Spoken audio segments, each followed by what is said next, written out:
Okay, should we kick it off?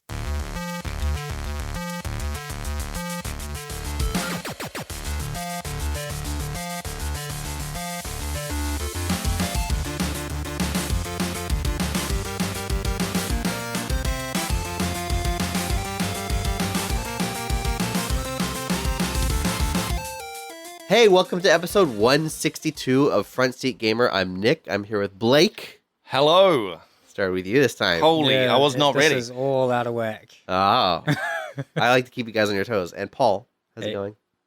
I'm last this time. Yeah, how's it feel? Feel bad? I'm kind of alright with it. Okay. Man, Like- I feel like I've been promoted.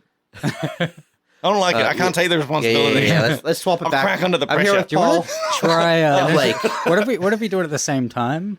I'm here with Blok. Hey. Hey, I have to speak in unison now. Yeah. Yes, go please. Have you guys been playing anything? Yes. Yes. What have you been playing? Games. Games. Boy, you are not good at this. You're gonna. Yeah. You fully finished the word games before you even started, Blake. You're just echoing him. That's how it works. That's how it works. Oh, nope. I hate it. I hate this bit. All right, what have you actually been playing?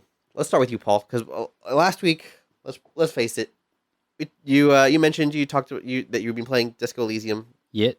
and then we brushed past that and never touched up on it again. That last podcast went fast though. Yeah, It did go. I have been playing a little bit more of that, and I'm still also playing Super Auto Pets. Oh, yep. I played a little bit of that this week. Do you play? So there's two modes. There's like arena mode and like versus mode, I think. And I like, haven't tried versus mode. you've never tried it? No. Okay. I play arena mode with the weekly pets. Yeah. Which is what got me back into playing it again because it mixes up each week. Yeah. So our versus mode is basically arena mode, except that there's a timer, and everyone's playing simultaneously. Oh, interesting. So it's functionally the same game, but like people get eliminated, and it's essentially a tournament. Yep. As opposed to random matching against people of a similar, like, progression. Yep. So it's a little bit of a different dynamic, a little bit more time pressure, and you form rivalries, kind of, because you'll see the same people over and over again. Yep. And you can also then sort of play the meta, where it's like if you see what someone is building and they're beating you, you can build to beat them next time you meet them. What pets are in the packs for that? I think it's the same weekly ones. Oh, okay. Yeah, so it's just a shift in the play dynamic. Yep. Boy, I gotta say the pets that boost stats, those are Yeah. always overpowered.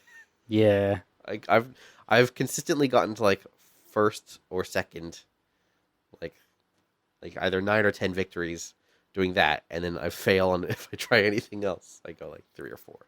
Yeah, it really depends on which pets are in the weekly. Yeah. As to, like, a lot of weeks that's the case, though, Mm. where you just want to try and scale, like, a couple units to Yeah.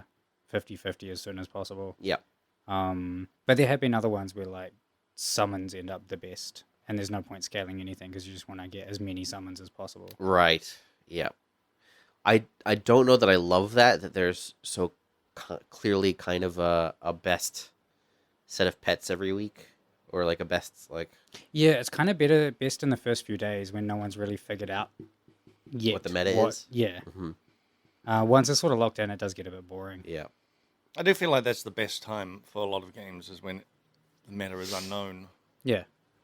It's interesting because there's a few other auto battlers out there. There's Riot has one called Team Fight Tactics. Yeah.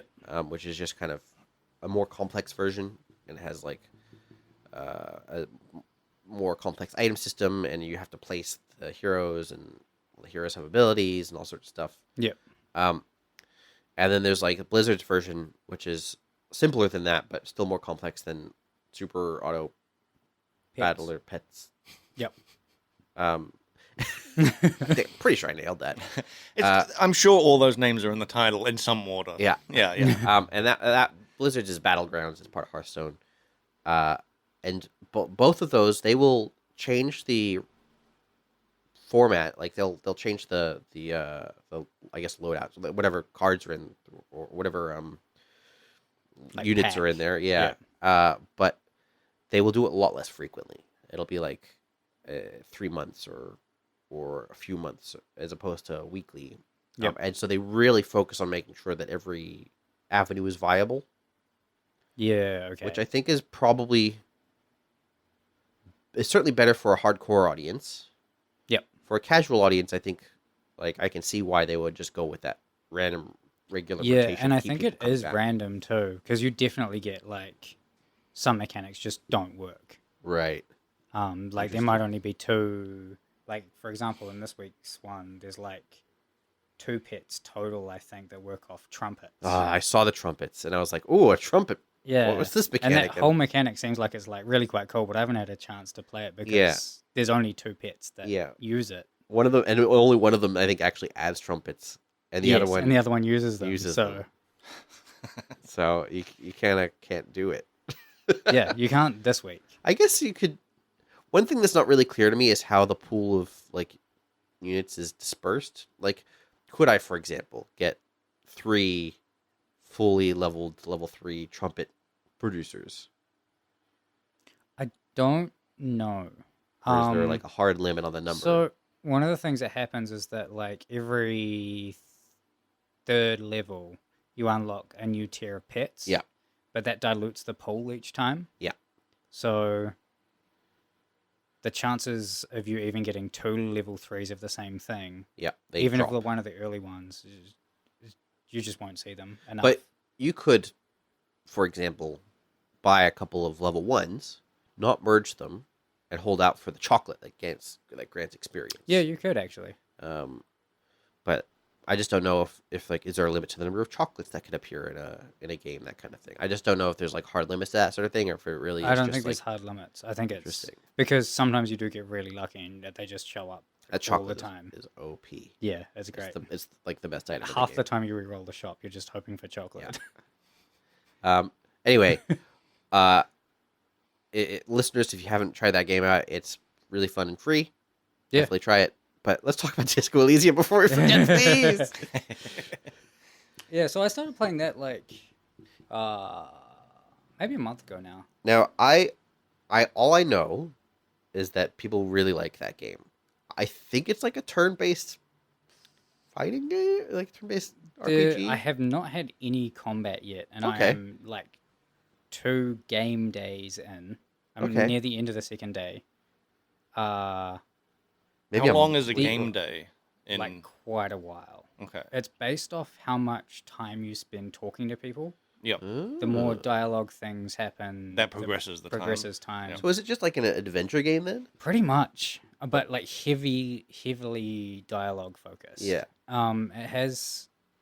So you start the game out, and the screen's black, and there's just your internal monologue talking to you, Uh-huh. and you go through like a few minutes of like this dialogue. The dialogue, however, is fantastic. Yeah. It's easily the thing that is the best about the game. Yeah. It's well written, super weird, and it's all based off your attributes. You've got like a panel of sort of things you can put points into, Uh-huh. but they're all quite odd. Like one of them, a bunch of them are really obvious things like perception that'll help you notice things. Yeah. But then there's one that's like Inland Empire, which is Inland Empire? yeah, which is like an inner voice that talks to you and suggests things. Okay. And it turns out that you wake up shortly after this black screen period, and you've been on a bender. You don't remember anything. You don't remember who you are. So the first thing you do is go around this room that you've clearly trashed. Try to figure out what happened. Try and figure out what happened. Try and find your Wow. clothes and stuff. You eventually find your tie and go downstairs, and then in the first conversation you have with the dude at the bar, your tie starts talking to you. All right, I'm gonna have to get this game. And then, It's- But is it just talking to you? Is bizarre. it your internal monologue? As far as you know, it's talking to you. That's so weird. that sounds honestly great. Yeah. What are you doing in this game though? There's been You're a murder. talking to your tie. What are you? Are you Oh, even yeah. listening? There's been a murder and they've had to send police to go investigate Yeah. the murder, but it's very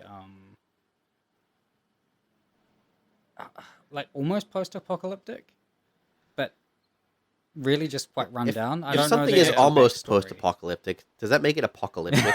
Yeah. Middle of apocalypse. Yeah. The nuke just went off right real, now. real peak apocalypse Yeah. right now. I don't know what you would actually yeah. call that. Like, it's just sort of an alternate, I think I know what you world mean. where- Bit dystopian. super dystopian. Yeah, because I played very little bit of it, and I just walked around the apartment. Yeah. Um, You should have put on the tie. I did put on a tie, and then I walked outside, but I didn't go any further. But Did you talk to yeah, the tie? I didn't talk to the tie. Ah, that was Yeah. your mistake. I know. I didn't get introduced to the best character of the game. It seems. It kind of vague. I realized that like talking to the tie is not something you probably have to actively engage in. It's, Well, it might but it depend reminds. on how many points you have in certain attributes, good though, point. as to whether the tie even talks to you. But it reminds me of like the old Scum adventure games. I don't think I played those. Scum Those are- was a UI. Is that but- text adventure stuff? Yeah, not quite. It's like the LucasArts. Oh yes, Monkey Island, Yeah, Day of the yeah. Tentacle, Yeah. where you'd have like a panel of things, and because like usually the writers were like Tim Schafer and Ron Gilbert, I think Ron. Anyway, Yeah, they would be complete nonsense, yeah. and so you'd have to do things like use bowling ball with Jello. And I know that was the downfall of those, was that you get to a point where I try everything with everything because I have Yes. no idea what Yes, weird interaction. weird interaction and kind of like what weird inside joke is happening in the writers' room that they're Yeah. like, oh, let's do this will Yeah. be great, and nobody outside it would even There's- think to do it. Once you know, there's a backwards logic where you go, "Oh, I get it now." Yeah. But yeah, it's usually just like, push old lady into Yeah. fudge, and Yeah. I don't think I played those ones. I played Hugo's House of Horrors, okay, which was a text adventure thing, but it had like a 2D art thing that would update as you saw Oh, different right. things, so Yeah. that you could at least have a prompt for what things to type to look at. yep. There was a game called, I think it was called Gateway, and it was based on like a sci-fi novel that was kind of like that. It was like a little portrait of where you were. Yep. And then like a box of text of like prompts you have just put in or whatever, and like a box where you type your own prompts. Yep. And the thing I remember about this game is like you were on this like space station, and I don't really even remember what the goal was, but like you could eventually get on a ship and travel the planet to do all sorts of stuff. But I remember that if you hit wait, it would like wait a period of time, and you could just keep waiting, and at some point the world ends. Like it's the heat death of the universe. I Oh think. my god, you wait that long. Yeah. But you could determine an amount of time to wait as well. So you could be like wait 4,000 years. Yeah, and, yeah. And be like everyone you know is dead. Wow, that's incredible. I do love that era of adventure game. Often had a level of thoroughness about the interactions that I think is not really attained anymore. Yeah. Anyway, There's definitely in Disco Elysium and all the conversations you have, there's just a set amount of options Yeah. for what you say in response to things, and sometimes Right. you don't have a choice but to say something you really don't want to say. oh, okay. But that tie is Interesting. telling you to say it. Yeah, well, like sometimes that is the case. Where like you've gone down like the Inland Empire thing, and like the only options you have are to look completely crazy in front of the people you're trying to interview, Wow. and like you got yourself there. Yeah. It That's also so has weird. a whole. So based off the talents things, there's dialogue options that require like a stat check for different of the different values of the attributes. Uh-huh.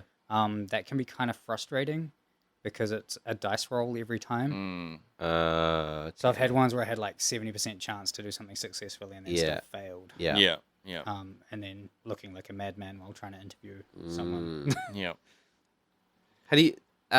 So one of the games you talked about previously was For the King.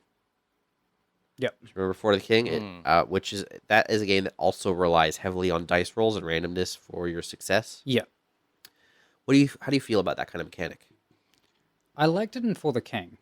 I like Okay. it when it's combat based and you can kind of build around it. Yeah. When it's how your dialogue options go for you trying to solve a murder, it can be a little bit frustrating. Yeah. Because sometimes the ones where you've just got to like walk away and then go get more stats somewhere else and then come back and try Yeah. again. Yeah, that's not a Which good kind of breaks feeling to the me. experience a Yeah. little bit. Like it's just odd. If it's a thing where you can retry it, I think that's particularly egregious. But I think it can be framed, especially in dialogue, in such a way that it feels a little bit more naturalistic. If it's just like 70% chance to succeed, yeah, that feels a bit too gamey. But if it was like framed as like, I think I have about a 70% chance of them believing me, or Yeah. this is the other direction though, where like you try and do something and it's not that they don't believe you, it's that you're inept right. and end up looking like an yeah. idiot, or It's a straight up D&D dice roll. I think Yeah. so. Really, yeah. But and does it actually say a percentage of like? Percentage chance for that option. See, I think I don't like that. Like I don't like a raw kind of stat just being exposed in something that's supposed to be as natural as dialogue. Yeah, I think that's Like if you just have the rubs me option the wrong way. and you make your own judgment on like, well, I've got like so much points in this, But I give it you a then shot. have to know what that dialogue option is utilizing, Yes, right? yes. Like it would say, charisma check, and you're Yeah. like, all right, So- I'll give it a whirl. Let me ask you this: it says charisma check. Mm. Do you have to check how much charisma you have? It can. Good question. It So- could. Oh, how easy? You mean like how available is that stat to you? Just Yeah, Like, at that well, you point, could do a the thing where it's like, question okay, becomes- charisma check. Here's your charisma stat. right? you know. And then at that point, is there any difference between like showing them the chance based on your stat, or like just showing them the stat? Yeah. At that point, you're probably picking the thing with the highest stat, right? Yeah. I don't know, man. This is some game design stuff that you'd have to go away and think about. This is much of game design is how the information you are Yeah. communicating to the player skews how they play the game, right? Yeah. So- There's things in like Pathfinder, for example, where I think I can't remember if it shows it shows what your I'm pretty sure it shows what your stat is next to it. But I don't remember if it shows a chance. You just like look at how low your stat is and go, probably not gonna risk it. It's been a long time since I played it. Yeah, it's been a But while. I thought it was a case of only certain dialogue options would only become available if you were above a certain stat threshold. Yes, which I think is a better system. Yeah, Yeah, that actually maybe. probably is a much better Yeah, system. I think you're right there. That you just don't get it if it doesn't. Yeah, because there's yeah. other things that play into that too, where you get these suggestions from the different talent voices. Yeah. And those only show up if you have certain Yeah. Right. Yeah. levels of in that talent. So I quite like that, where your character's stats or whatever determine their options available, because that's, to me, that's a manifestation of their personality. But for there to be a chance component attached to that, I think that's where I start to get a bit less fond of that system. That And it said, just feels odd. Like overall, I don't have a huge problem with it. yeah, It's just one of the few things about the game that, you have like this intense dialogue that's all really engaging Yeah. and weird, and then all of a sudden it's like, oh, you want to reply? It's 7% chance to Right. succeed. You want to reply. roll the dice on this, and you're like, what? I don't mind chance mechanics for an action or something that can't be repeated. Yeah. Where you are, I've really taken some dialogue choices that have put me in a real pickle here. There's an avenue for me to get out, but I have a 20% chance. And if I try, you try it, and if you succeed, and then the dialogue takes a or the conversation takes a turn in one direction, and if you fail, it takes a turn in a completely different direction. And both of them are valid paths. That's cool to me. And maybe that, the failure case forces you to go do something else. Yeah, But you don't. What I don't want to does. do is come back and have that conversation again. Yeah. So it does have both. There are some things where you don't get a chance to retry. It does tell you ahead of time that there's red and white checks, and the red ones can't be retried. If you fail, you go to. I see. Yeah. The dialogue will sort of push you into finding a different way around whatever the thing is you're trying to solve. Okay, that's cool. I like that. Yeah. So are you enjoying it so far? Yeah, I really like it. And primarily because it's so weird. Yeah. It can be slow. It's definitely not a super engaging game because you're sort of just spending a lot of the time walking around, talking to people. Yeah. The game is all the dialogue. Yeah. Like, that's why you're playing it, really. Yeah. You are a detective, right? Yeah. Yeah. Yeah. Okay. I I was just thinking, You like, just I don't don't know know you if you said that if you're a detective or not. I think he said that you're trying to solve a murder. Yeah. Yeah. But like from that intro that I played, I don't think there was any showing that he was anything at all. Well, Like, isn't that kind of the point? It's from the sounds of it, he wakes up and doesn't know anything, right? Yeah, He yeah. legitimately doesn't know. You find out like 5 minutes later. But you're like, oh, I'm a detective. well, yeah. Cool. So another cop shows up Oh, yeah. and starts like asking what you're doing, and the other cop's really judgy about how you are. Like, the delinquent cop that's just come off like a 5-day bender. Yeah. That sounds fair. Yeah. I would be judgy too. That definitely, like, even though like in that intro, it doesn't actually say you're a detective. It has all those like stereotypical noir detective things. Yeah, Like it just a does. massive alcoholic. Like I think he's got like the detective trench coat, right? Yeah. Yeah, and a tie and a disheveled tie. Yep. It's like the all talking classic. tie, classic. Yeah, classic detective. Yep. Yeah, I think I'm gonna have to pick it up. What are you playing it on? I'm playing it on PlayStation. Okay, I think it's on Switch now. So Yeah. I might. grab it. The only weird thing about playing it with a controller is it can be weird trying to click the. So, because it's not really action oriented or anything, to go from one area to another, you've got to like click the door. Okay. And that can be kind of weird to get it to highlight right. Yeah. Okay. It probably is a lot smoother on PC, Right. but I'm still playing it on PlayStation. Yeah. Uh. I mean, those sorts of games do kind of lend themselves a little bit to PC more, I think. It feels like you're meant to just click the door. Yeah. Because you really you just click the door and your guy walks over there. Yeah. Like it's like trivial. Yeah. I've been playing some stuff. Yeah. Yep. But before I get to what I've been playing, since our last podcast, there's been a Nintendo Direct with a new Zelda Breath of the Wild. Yep, which you just got me to watch. Zelda Breath of the Wild, Tears of the Kingdom.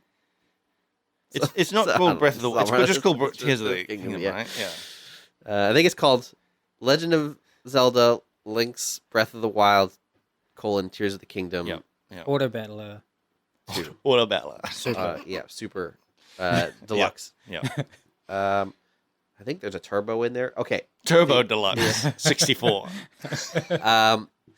But on top of that, they also added Game Boy and Game Boy Advance emulators. What? Yeah, I saw that. And so there's some good old games. That's cool. There's no Pokemon yet, though. No Pokemon yet, but they have teased it. Oh, did they? Yeah, they teased it. I saw just rumors saying that it might get announced during the... There's a Pokemon thing coming out, Okay. and there was rumors that it would get announced then. They did tease the Pokemon trading card game as well. Or that might not even be on there. I think that is, yeah. Did you ever play the trading card game? Heck yeah, dude. Yeah. I never did. I think I I did played it. either. I played it in both card format and game format. Wow. And in It fact, never seemed to be a thing at my school. it was a thing at my school, and I think that teachers banned it because kids were making bad trades and getting upset with each other.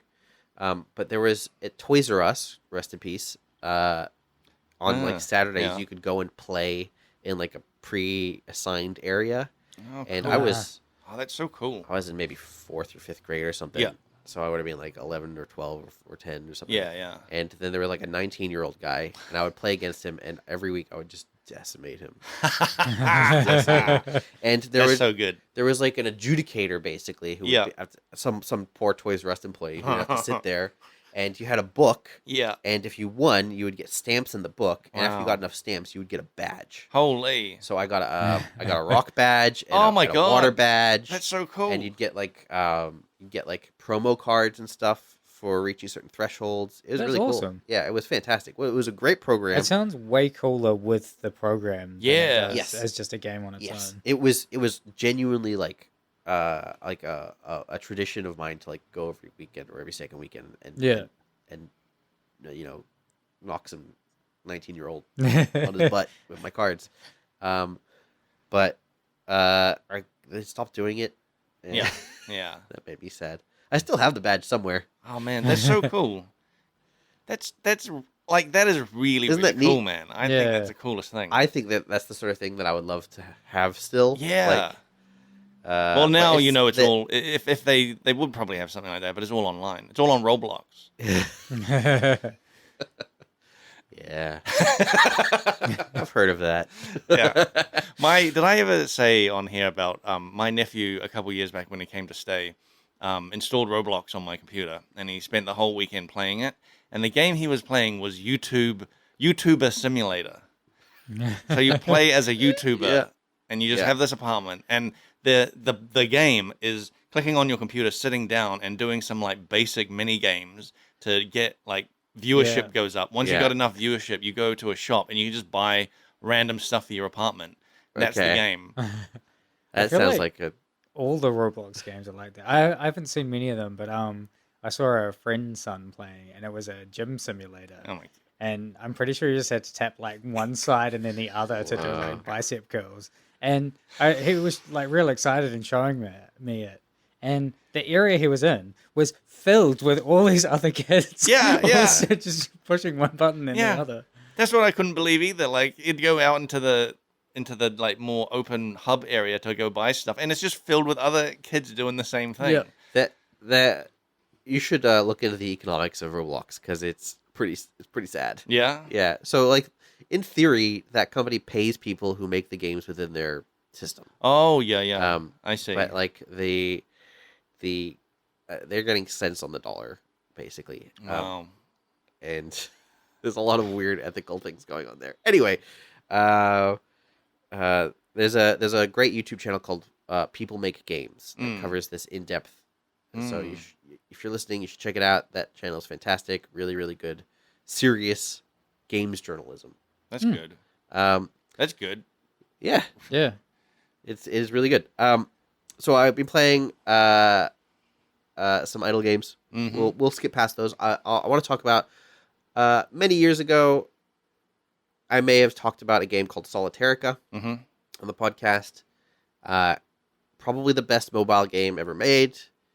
I don't think it was even really built specifically for mobile. It's also on Steam, but play it on mobile. It's fantastic. Just a beautifully polished solitaire roguelike. Mm-hmm.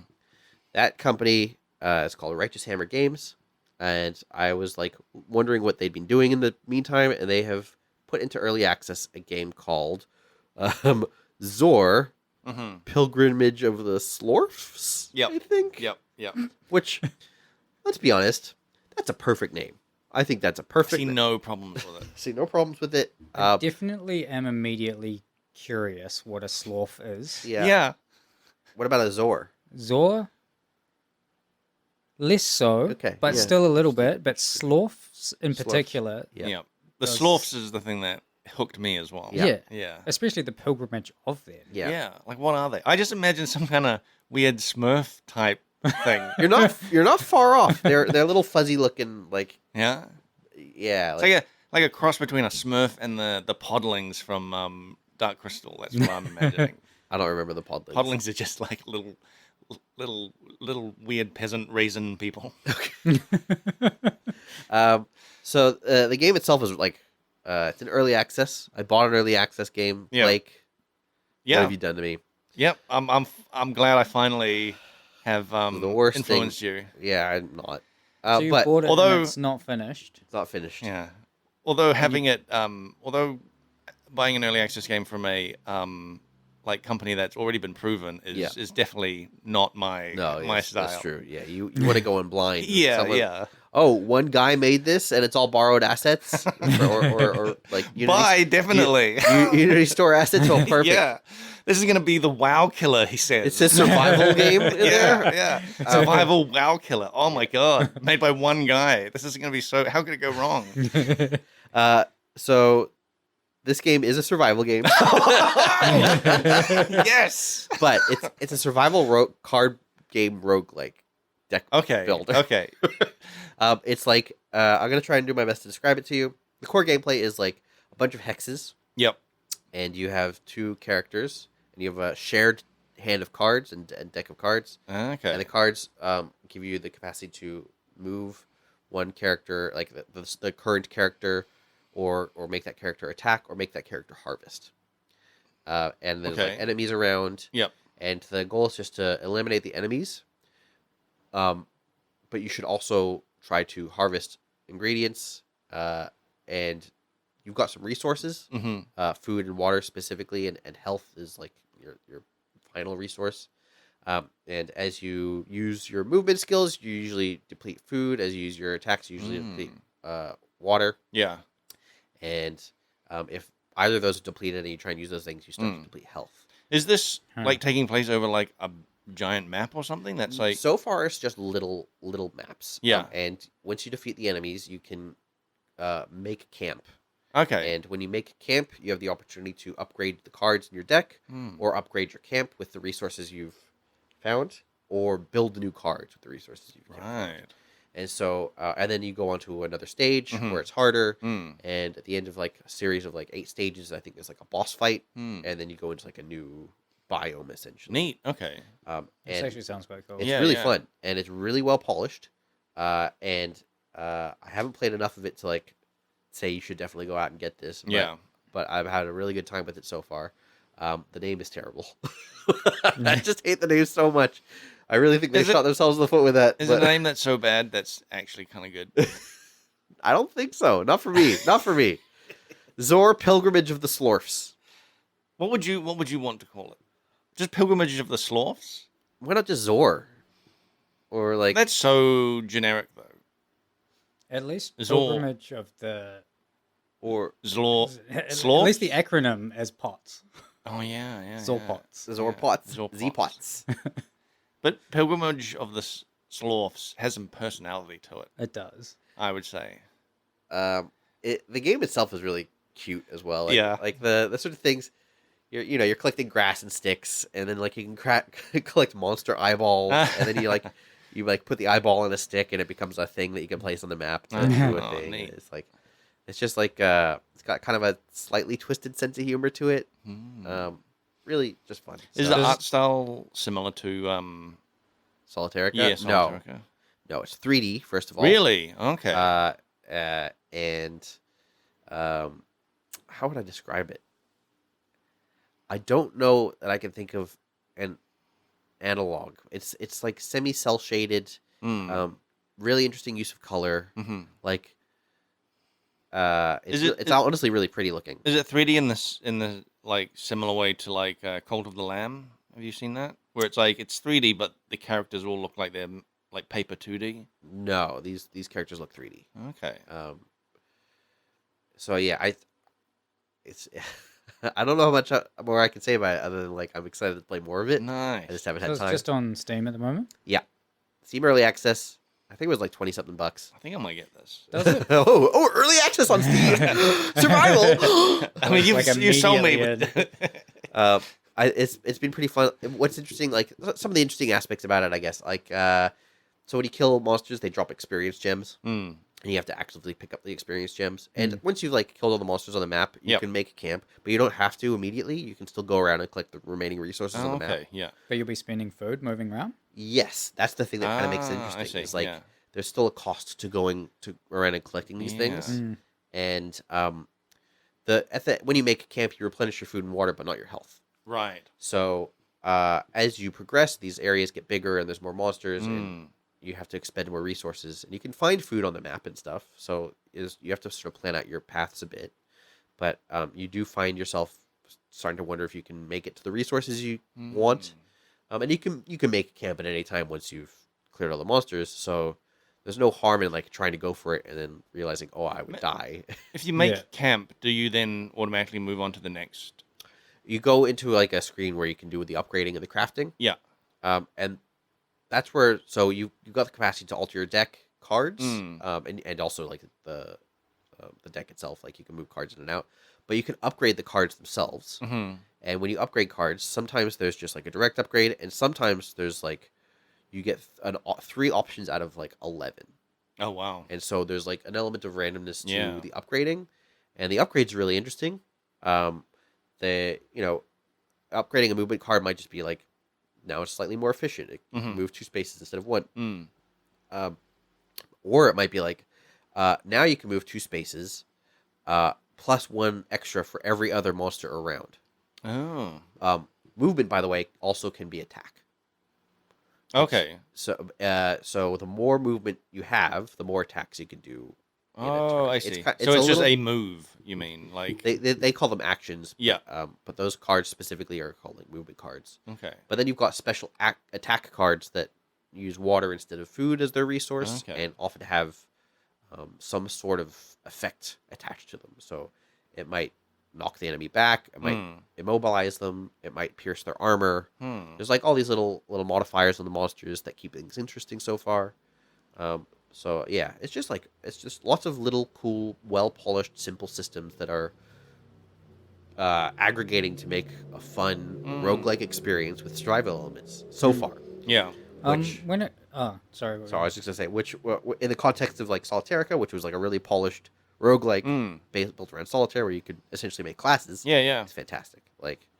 This is a developer that has really shown that they know how to make a polished, well thought out, cohesive experience so far. And so like I think that they really deserve credit for that.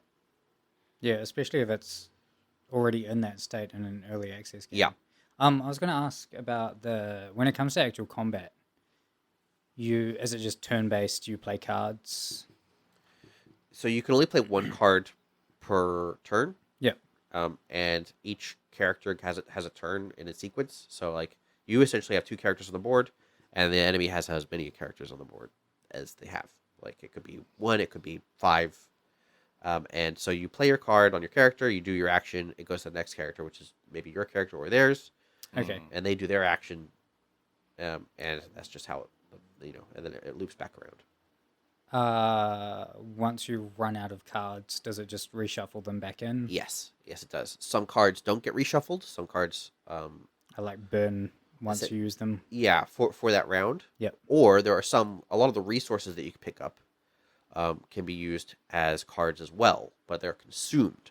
Yep. So that they don't come back at the end of the round. They are just gone forever. Interesting. So like you can pick up a stick, and it'll deal like 2 damage with an extra range or something like that.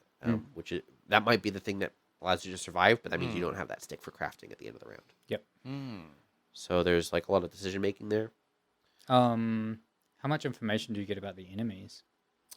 I believe you have perfect information. So you can hover over them and you see how much health they have, how many actions they get per turn. So you can fully plan out which cards you're going to play. Yes, you don't know where they're going to move, or who they're going to target, but you can see all of their attributes at a distance. And they don't move just directly towards you or anything. It depends. It depends on the monster. Okay. So there was like a bunch of different bees, and they spit at me, but one of them had like an aura that boosted the damage of all the other bees. So that one seemed to linger around other bees until it couldn't. Interesting. That's quite cool. Yeah. And there's like there's lots of obstacles on the map that I had been in my current run. I had been essentially building for movement and combat, and I'd been neglecting harvesting. And then I encountered a map where there was essentially quicksand, and if I got in quicksand, I couldn't get out unless I harvested it. And so it became apparent that like I can't just like focus on these 2 attributes. Yeah. Because being able to navigate the map hazards is still like a really important element. Yeah. So That sounds fun. it is. It's really Yeah. fun. It does. It sounds quite cool. Do you ever get other characters? You got So far, no. I think it's just the two. Yeah. There's like other characters in the story. Yep. It's like an elder. But in your party, elder it's, Slorf. It's only okay. Cool. You got Uh, a red hat. Papa. Papa Slorf. Red hat, white beard. I don't think he did have a red hat. I'm sorry. Cool. So in your party, you've only got the two people So far, okay. yeah. Would adding more people to your party be an interesting gameplay thing, or you think it's just like perfect as is, and it's just like the obstacles and enemies that and an area that give the I don't know. I don't know that I played enough to say for sure. The fact that there's only two means that it's really simple to sort of understand. Like, okay, yeah, I know that this guy is vulnerable, but I've got this guy over here that I can move in and do something with. So, or if I add a third to that, because it's all still one shared deck in hand between all of those characters. yeah. I don't know. It feels like I would essentially just be diluting the targets for my enemy and not necessarily adding more strategic depth. Having two means that like I can block an enemy with one of my characters who's to protect one who's on the brink of death. Yeah. Three, maybe I could block an extra direction, but I think that there's something interesting about that limitation of having two. Yeah. Maybe they do add a third. I don't know. Maybe. I mean, it's early access. I haven't even gotten into the second area yet. I did the tutorial, and then I'm up to the boss fight of the first area. Okay. How many areas are there so far? Do you know? I think there's 3.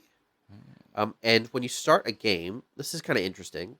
You have a bunch of things you can tweak. Like you can tweak whether like what your second area is going to be. You can like guarantee it's going to be this or that, or you can have it be mysterious. You can adjust the difficulty, and then you've got like things that they call like blessings, and I think the other one is like obstacles or something.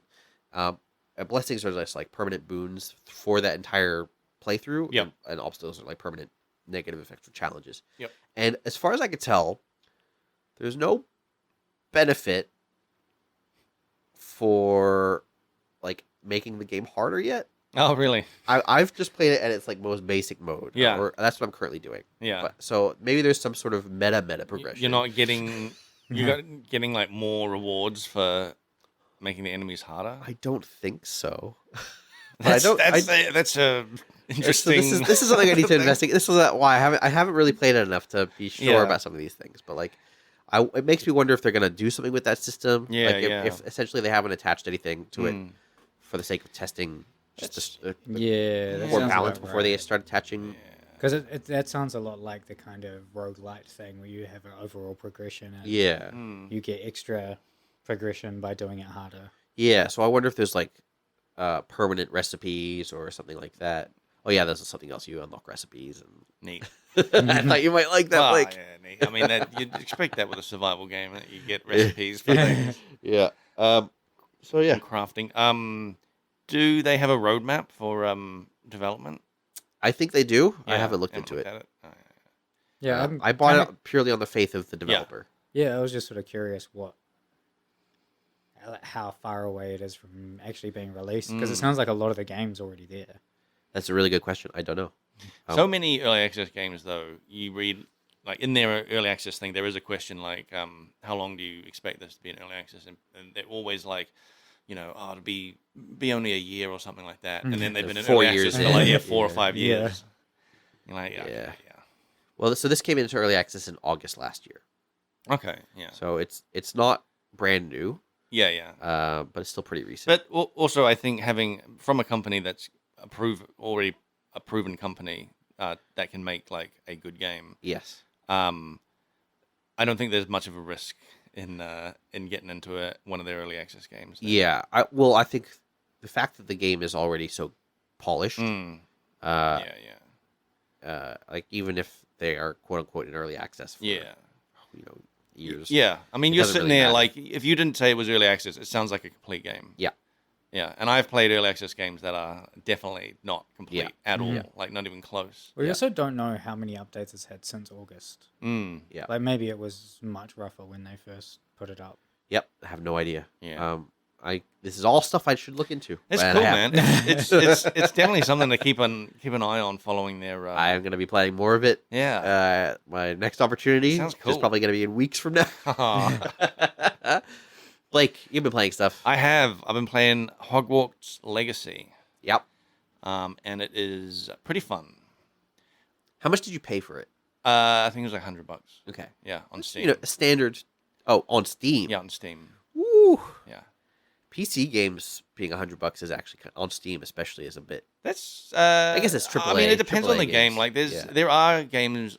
There's very few $100 games I will buy on Steam. Yeah. Hogwarts was one, and also the Warhammer 3 was, I think, $100. Okay. But also, sidetrack, Warhammer 3, all their games are still $100.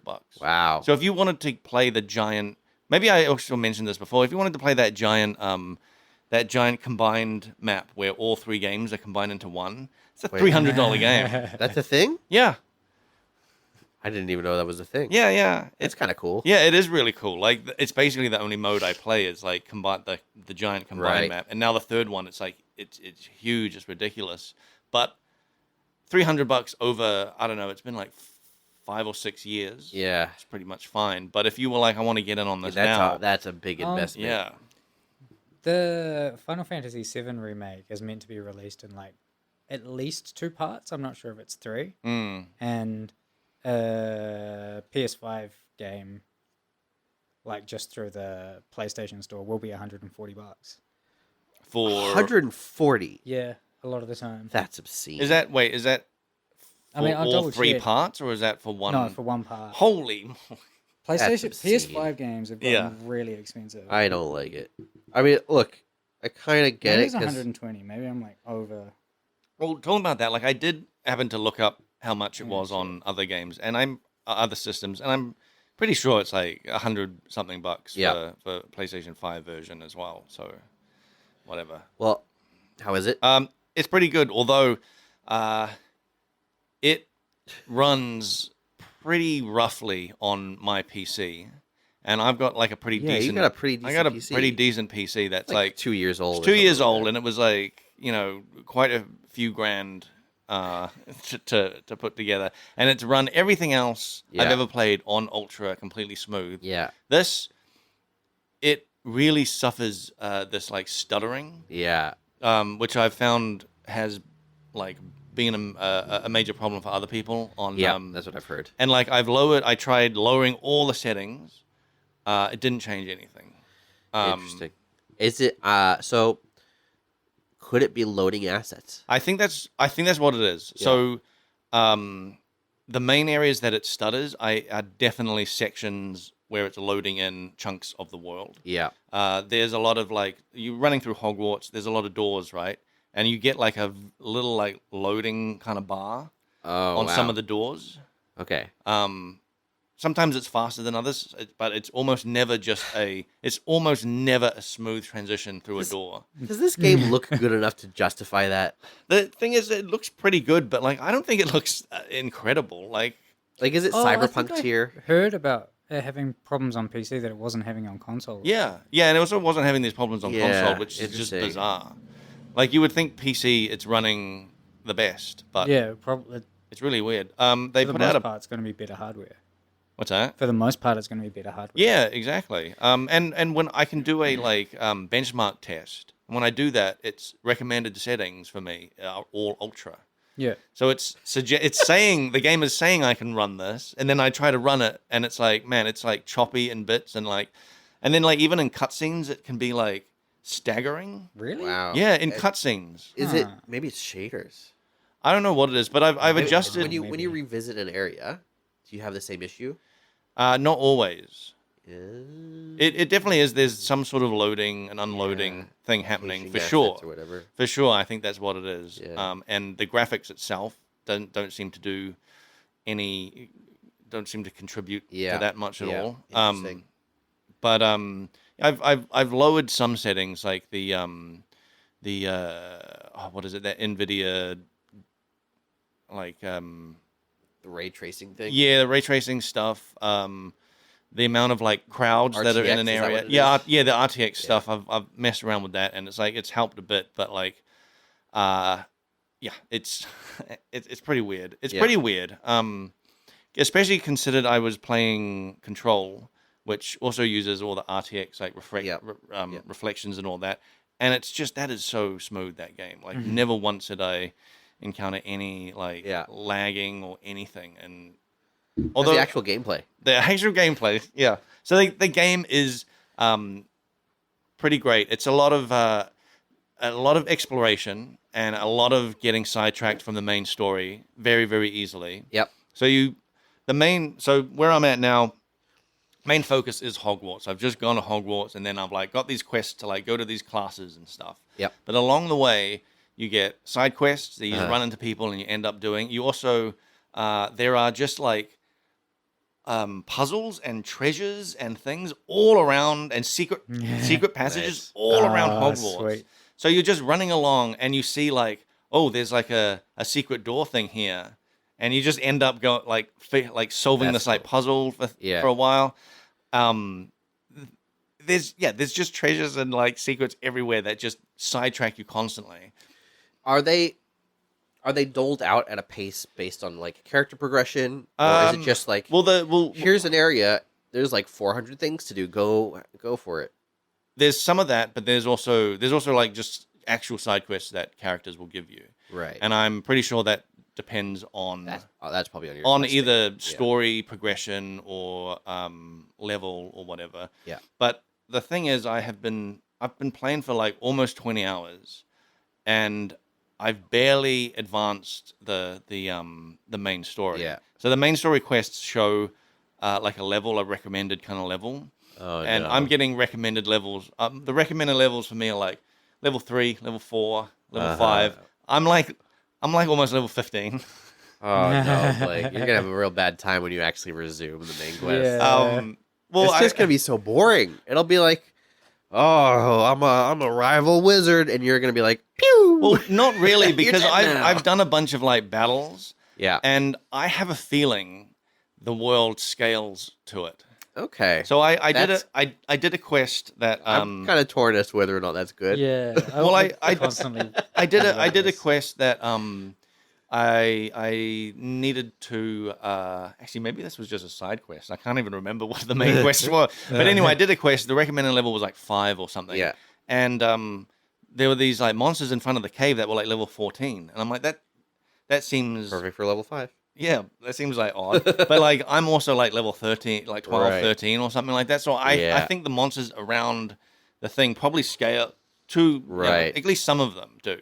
Because I've heard people say that they've gone into places where they've just died instantly from like monsters. So Okay. there's definitely there's some scaling happening. Maybe only scaling up. Does Yeah. No Does, down scaling. you get experience just from combat? How do you get experience? So the levels so far, like I haven't seen. There doesn't seem to be like a reason for levels. That was, at least I as guess far that was as my I've- question. Is yeah. like, what does like leveling up actually give you? You're not putting any stats into anything. You're not doing anything. You get. I think the level might give you better gear rewards. I think that might play into that Okay. because almost every new bit of gear I've found has always been an upgrade. Right. Even if okay. it's just like, oh, there's a random chest there. Oh, look, it's got an upgraded thing. Yeah. Like it just happens to almost every time, not always, but a lot of the time, it's an upgrade. Yeah. But I don't know what the levels do. I didn't even realize I was getting levels for like quite a while because you're not. There's not like, oh, it's not like an RPG. Oh, you got to level, put your stats into things. That seems weird to me. I've noticed this is a kind of a common trend where games will have levels Yeah. and experience, and sometimes it seems pointless. Well, the experience you get, I haven't actually. I'm assuming you get experience from combat, but mostly you get experience from exploration and finding random things and completing collectible things. Like it's a lot of that stuff. That's fine. Yeah. But then it doesn't seem to do anything other than maybe increase the loot pool. Maybe, yeah. But you could just have the loot pool grow based on previous loot. Yeah, I don't know. I wouldn't literally it don't be- know why there's a level system Wouldn't it be yet. even weirder if there was no level system at all, though? No. Play an RPG and there's just like no levels. You're just progressing through. The only so far, like I'm not even that far in, so I'm not exactly sure about it. But so far, the only reason for a level is to say,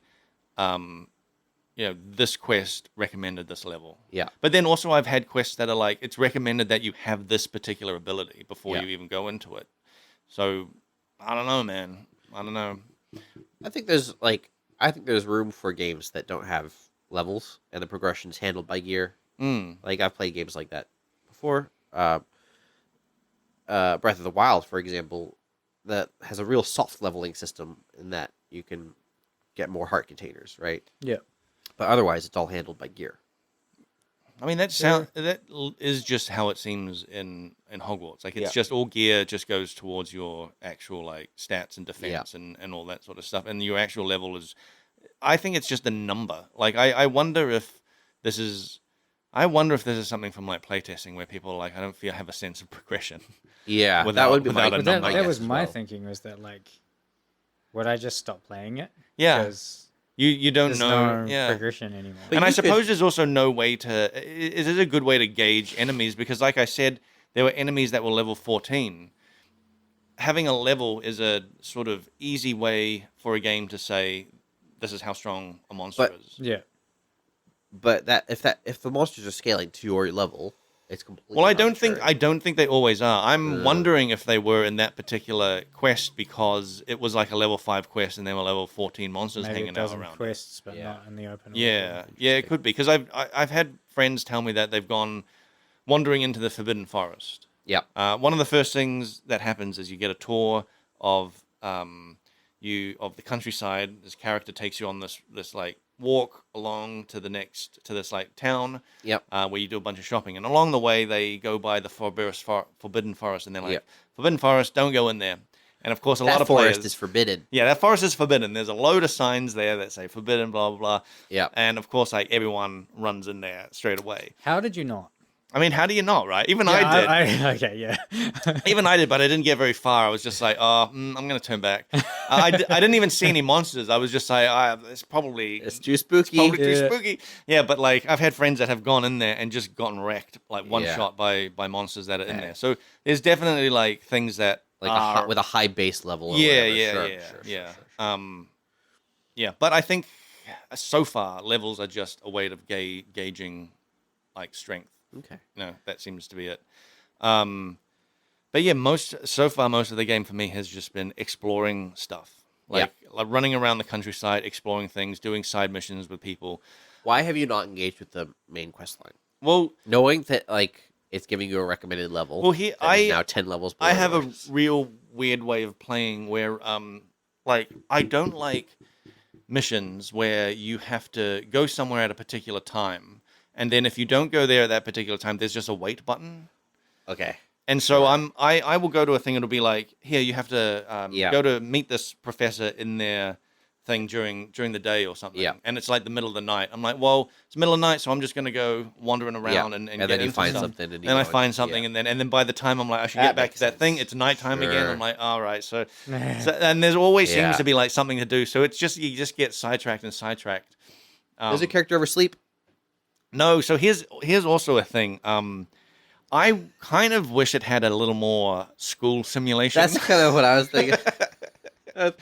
Yeah, I did think it was kind of funny when you first said, "Oh yeah, the first thing it asks you to do is go to classes." Like, yeah. oh cool, you can buy school now. Well, the classes are just like classes. They Yeah. do just boil down to go to this location during the day, Yeah. and that's it. Any day you Yeah, could yeah. you could spend 10 in-game weeks not going to class, Yeah. and the game will just Do they treat it fail as you if- out because they should? No, but They like really should. I kind of Yeah. want. So I kind of want this more simulatingness happening in there. Like you have to go to like there's Oh, as if there man. was an actual like I would- time of day that you have to like actually attend Yeah. these classes. And Wouldn't it be if amazing? you don't, they get mad or something like Yeah, that. wouldn't it be amazing if you went on the side, you were doing all these side quests instead of going to classes, Yeah. and then at one point the headmaster just pulls you up and is like, you gotta get it together. Yeah, yeah. Or you're gonna kick you out. I'm going to force you to go to class this week. Yeah, like the game just Like, actually it forces you. It railroads you Puts into there, the main level, quest that way. level 40 Yeah. truant officers. Yeah. Well, you could be out, say, in the forest doing something, and then when you finish doing that, and the headmaster, boom, because people are teleporting. Yeah, all over the place, yeah. Boom, headmaster is there. Boom, teleports you into knew it! into the thing. So, like gameplay wise, like system wise, it'll be very easy because Yeah. characters just teleport. Yeah. You know, so you just teleport to the class, and Yeah. the game forces you to attend classes. It'd be very easy. It would be do. very funny as well if, like, Yeah. when you try to sneak out, he's like outside the door and he teleports you Well, back in. There's Just like, yeah. like it would be great if thematically they put you on the right track for a little while. Yeah, for a little while, and then you can go off, and it would just Exactly. feel like Yeah. the world is alive instead of like the world does have a living feeling to it with like time of day and Yeah, like, but and there's a stuff. little- but it's you know I deep think, down it is just a game that is like you just go to this thing Yeah. at any time and it doesn't matter. Yeah. When- So it kind of, to me, what it sounds like is they have stumbled into a common open world thing of you have given the player so much freedom that they lose the immersion. yes. You know, it's like, oh, there's this really important thing you have to do. Yeah. Meet me at night, and then you meet them at night 3 months later. Yeah. And it picks up from Yeah, wherever. exactly, It yeah. starts to break that story cohesion. yeah. So I think the way Elden Ring handled that was the best, where like you could just straight miss parts of quests and meet up with people later, and they'd be like, sorry I didn't see you at the place I told you to go to." yeah, that's Yeah. cool. Like that makes it feel like the world is. Well, yeah. Elden Ring quests are interesting because there's no list of quests that No you're currently framework for on. it, You yeah. know, Oh, it's just yeah. like some guy will say, "Hey, meet me here," and then hours and hours and hours later, you might stumble across him, and he'll be like, "Hey, you didn't meet me at that place," Yeah. and you're like, "Oh, I totally forgot about you as a being in this world." I was totally writing down my quests while I played that Oh, game. yeah. That's cool. I mean, it is really cool, like the way they do quests in Yeah. that game, but you can very easily just forget about quests. Yeah. But then, yeah, they just pick it up kind of later on. You bump into the same characters. But, yeah, I mean, Hogwarts is very much the traditional, quest structure. You Yeah. click a quest, and that's the one you're on. And, like, no matter what the passage of time is, the state of that quest doesn't progress or change or do anything. How in depth are the quests? Because one of the main reasons I didn't buy it is because I have this assumption that all the quests are going to be. Fetch quests, like go here, get 5 things, kill Yeah, thing. or kill the rats. and then come back. There's some of that, but there's also ones that are just, like, puzzles. Yeah. I'm just trying to think. So, like there's definitely a fetch quest. There was one I found where someone wanted me to collect a bunch of stuff that they'd lost. There was another where it's like you have to sneak into a library at night, and on that quest you learn. I can't remember if that's that's a main quest, so that probably doesn't count. But yeah, you still have to sneak into this like library, and you get you learn a new spell in order to like become kind of transparenty, and so that's the sort of sneak mechanic. It introduces you to the sneak mechanic in that game. Can you see your bones? No, no boners. So not transparent. I guess the whole body is transparent. Yeah, You don't get to see the blood. you don't get to see the blood. Sorry, Nick, you That's a don't shame. get to see the blood. I want to see the child's blood. Is that No. is that not a? That's no. If you drink stuff, maybe if you drink someone's blood, maybe you see it. Oh yeah. inside, but then it'll yeah. eventually like vanish. Right. I think. I forgot what I was going to say now because you just sidetracked me. You were sneaking talking through a about- library. Quest difficulty. Yeah. And Yeah. Most of and there are other quests. So side quests are some fetching stuff, from what I remember. But other side quests are like there's a puzzle thing to kind of solve, and you figure that out. I think so far it's been a lot of. You're kind of right. It has been a lot of like finding stuff, but also there aren't. it's there very al- typical of that kind of game Yeah. to do that. Also, the thing is, like, I haven't like there aren't so far.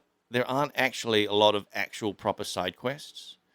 A lot of the like side quests are like, oh, you've just stumbled on to like some weird puzzle thing, and you do it, and it unlocks like a door, and you go through the door, and there's like some stuff in there. Like a lot of that, a lot of that is the side quest stuff. Yeah. There is a proper side quest that is track down these like flying keys and use that to unlock these like big cabinets, which you then take this like giant coin and put it in a chest, and it adds to this like huge like number combination lock.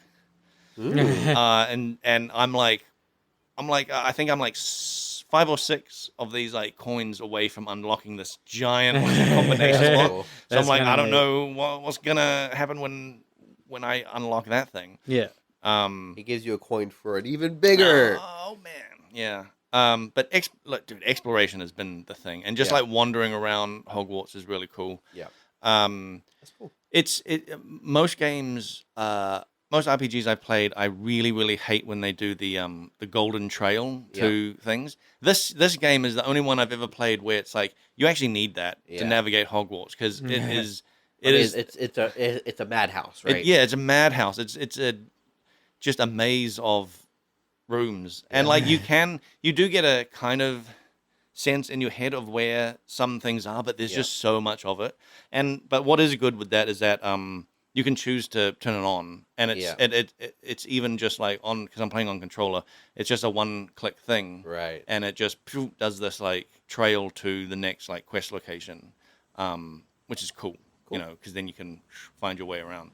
But yeah, I've been playing for almost 20 hours, and I've barely progressed the main story. Yeah. Like I'm still getting basics. Like I went to a couple of classes, and it's just like, here's how you like harvest harvest plants, and I'm like, what? I've been running around the countryside harvesting plants all over the place. It's just an overachiever. And the crazy thing is, I'm harvesting stuff. I don't even have any ability to use them yet, but I'm just harvesting stuff because it's there. There's these herbs and the mushrooms, and there's like these moon crystal things that are just out in the country, and you just like harvest them. Never seen any potion or any like. See, wouldn't it be nice to me? It would be nice if like you couldn't harvest the things you hadn't yet been taught about. It would be nice because they are a distraction. Yes. When but also from an immersive standpoint, like why is this person who hasn't been taught about any of these things? Why are like, oh, this grass, I'll take it.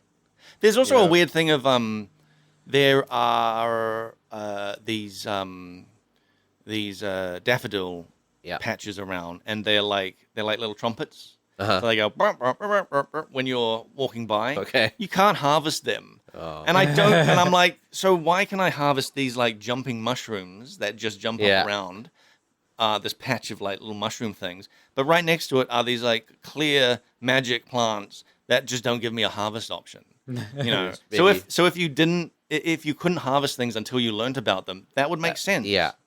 But instead, it's just like an annoying detail. Yeah. Instead, it's just a weird thing that I noticed of like why, because I first time I saw them, I'd been on the road. You know, it was that mission where you get this tour of this countryside. Yeah. Been on the road, and just like this person's talking to me, and I'm just like harvesting stuff all over the place. And then I see some of these like daffodils off to the side, so I walk over there, and I'm like not getting any harvesting thing. So it felt out of place. They felt out of place because it's a weird plant. It drew your attention. It drew my You had no interaction with it. I hope they later have a purpose. Yeah. That would be great, but also then why can't they just do that to the rest? Like you say, like it would be like these moon crystal rock things that are around. Like I see them all over the place, and I have no idea what they're for, but I just keep harvesting them. Have you tried crushing them up and snorting them? I don't even know where that's stored in my inventory. Oh. I don't even know. I don't even know. By the sounds of things. Yeah. Was it cocaine? We are over time. Thank you for listening. Thank you for telling me about your play sessions, guys. Yep. Thank you, listeners, for listening. Tell us what you've been playing. Why don't you email us at frcquestion@gmail.com and tell us what you've been playing the last couple weeks. I'm keen to hear about it. Also, if you try Zor, tell me what you think about that. Yeah. Yep. Tell us what are they called? Slurfs? Slorfs. It's annoying because Zor and Slorf rhyme, kind of, but not quite. And that's why I remember it. Kind of a shame that it's not War of the Slorfs. Zor, War of the Slorfs. Oh my god. I think that's the sequel. Ah. Yeah. Anyway, thank you. We'll be back in a couple weeks probably. Bye.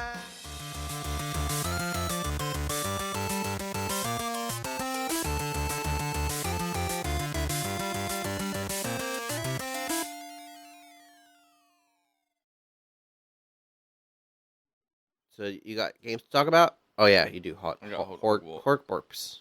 Hogwarts. How many hours have you put into it? We can get into it, but I put in a lot of hours and I've achieved very little. That's kind of a sign of a good game. Yeah. Yeah. I'm not sure how far into it you're supposed to get your flying broom, but that's a thing that a lot of people like kind of rush for. Like, I'll get through the main story to get the broom. I've been playing for like almost 20 hours and I don't have my broom yet. There is a line there, I think, where, like, for example, APB, you could spend hours and hours in their character creator making a really sick avatar, and then the core gameplay was just APB. Isn't that a famously bad MMO? It wasn't really ever even an MMO, but yes, it was. They spent like $100 million to make a game that folded within like 2 months. Yeah, wasn't it touted as like multiplayer Grand Theft Auto? Yeah, sort of. They did have some cool systems. I can talk about it. Yeah, talk about this anyway. Old weird game. I met the creators. I flew out to their offices and stuff. It was I mean, the core gameplay loop was fun. There was just no content really, and then like no reason to stick around. Yeah, they were asking for a subscription. Didn't they get like Didn't they relaunch at one point? It did get relaunched. It got the whole thing got bought out by GameForge or GameLoft or someone, and then they just kind of made it free to play. Yeah, I remember seeing. It may have even shut down after that. I remember seeing that like footage of that when it was in development, and I was like, "Oh my god, this is gonna be so cool!" It's like finally a multiplayer GTA. Yeah, and then never heard anything about it until hearing that it had like completely collapsed. Yep. I don't know that I heard about it at all. You didn't really miss much. Yeah, you didn't. I made an avatar who's like had a whole avatar on his back. Oh, what? I made eyes and like a mouth. Oh my god! And then made abs on his back so that I was running around and you can see him like yeah. It's a third-person game. You'll just have this like goofy ass looking. It was very funny.